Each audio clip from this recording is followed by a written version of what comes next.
Le Congo a accueilli les 61e assemblées annuelles du groupe de la Banque africaine de développement du 25 au 29 mai 2026, qui était axée sur la mobilisation des ressources dans un monde fragmenté par les tensions géopolitiques et climatiques.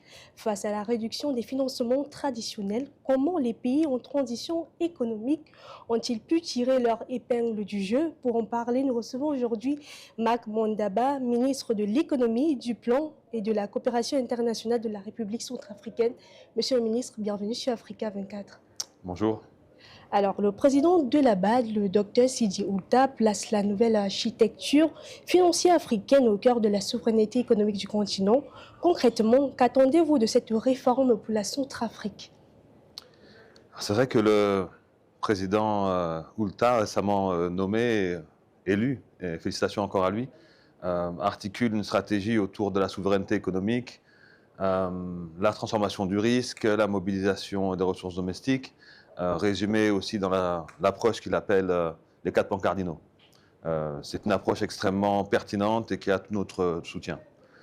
C'est également vrai que pour la RCA, cela se décline différemment des autres pays. Nous sommes post-conflit, nous avons un marché financier peu profond, aucune société cotée en bourse, pas d'émissions d'eurobonds, pas d'émissions de sukuk, pas de diaspora bond. Donc c'est vrai qu'on a un marché financier qui, en tout cas, ces concepts vont résonner chez nous différemment. Quand on parle de capital, chez nous, il est sous nos pieds. On est un des pays avec la plus riche le plus riche potentiel minier, et également ressources naturelles vivantes. On a une très belle biodiversité. Donc pour nous, la question de mobilisation des ressources, c'est quelque part comment est-ce qu'on mobilise ces ressources qui ne sont pas forcément sous forme financière, mais sous forme de potentiel, et comment sur cette base de ressources, on va effectivement mitiger les risques pour produire un investissement et un développement économique. Donc ça se décline différemment parce qu'on n'est pas dans un monde financier chez nous, on est encore dans un monde de ressources naturelles. Et c'était d'ailleurs l'objet de mon intervention hier au Conseil des gouverneurs, de replacer ce type de problématique dans le cadre des pays qui nous concernent, nous, en tout cas, les moins avancés post-conflit.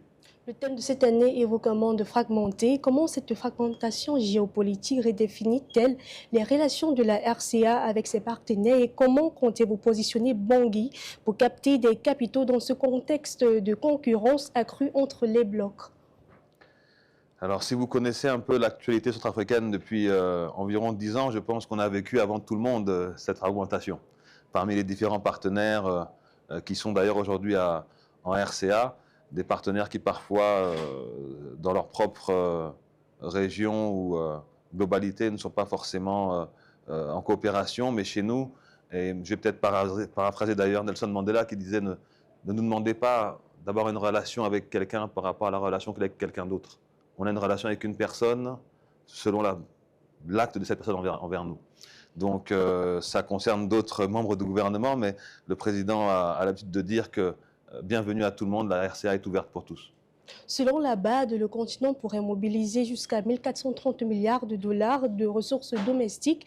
Pour la RCA, l'élargissement de l'assiette fiscale et la digitalisation des recettes sont des chantiers majeurs. Quel mécanisme comptez-vous renforcer pour que le pays finance son propre développement? Alors je pense que vous avez eu hier mon collègue des finances et du budget qui s'occupe plus spécialement de la fiscalité.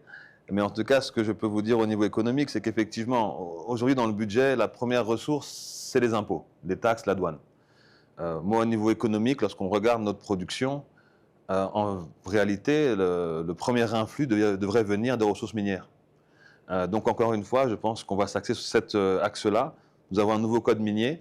On a une production, une exportation aurifère qui a été multipliée par 7 en un an. On est passé de 1 tonne en 2024 à 7 tonnes en 2025. Donc, sans aucune équivoque aucune, il est clair que la future source de ressources domestiques chez nous, ce sont les ressources naturelles, vivantes et non vivantes. Le coût d'emprunt reste particulièrement élevé pour les économies africaines. Pour un pays en reconstruction comme la RCA, la prime de risque payée est souvent dissuasive. Comment comptez-vous utiliser votre expérience pour réduire durablement le coût du capital et rassurer les investisseurs? C'est vrai que le coût du risque est important dans nos pays, mais si on regarde la structure dans la zone CFA, on se rend compte que le coût de liquidité, c'est le premier coût. la liquidité coûte environ 5%. Et on émet des émissions obligataires ou des titres souverains aux alentours de 8, 10, 11%. Donc en fait, on se rend compte que le premier coût, c'est la liquidité, ce n'est pas le risque. Donc il faut qu'on travaille sur ce coût de liquidité. Et ensuite, sur le risque, on a des instruments. Donc on a hier eu un entretien avec ATD, l'agence d'assurance panafricaine, dont nous souhaiterons devenir membre. On est déjà membre du FAGAS, du FSA. Et donc, ce que l'on compte faire, c'est avoir des instruments de garantie qui viendraient garantir au niveau souverain comme au niveau privé nos opérations pour justement réduire ce risque. Donc vraiment, ce travail est en cours et on a déjà d'ailleurs la requête de la RCA avait déjà été envoyée il y a quelques mois par son Excellence le chef de l'État et maintenant nous allons faire le suivi dans le cours de l'année. La BAD met fortement l'accent sur l'industrialisation. Pourquoi ce chantier reste-t-il central dans la transformation économique de l'Afrique? Alors, je vais paraître un peu monomaniaque sur les mines, mais que ce soit le secteur du bois, agricole ou des mines, lorsqu'on ne transforme pas, quelque part, on exporte du gros volume pour une très faible valeur ajoutée. Et c'est la personne qui va torréfier votre café, c'est la personne qui va raffiner votre or, c'est la personne qui va couper votre bois qui aura la valeur ajoutée. Et ça veut dire aussi qu'avec moins de volume, on peut avoir plus de revenus si on transforme plus. Donc dans le bois, il y a une directive CEMAC qui nous encourage à aller vers le chemin du Gabon, à transformer 90% du bois avant de l'exporter. Aujourd'hui, c'est un peu l'inverse en RCR, on transforme très peu.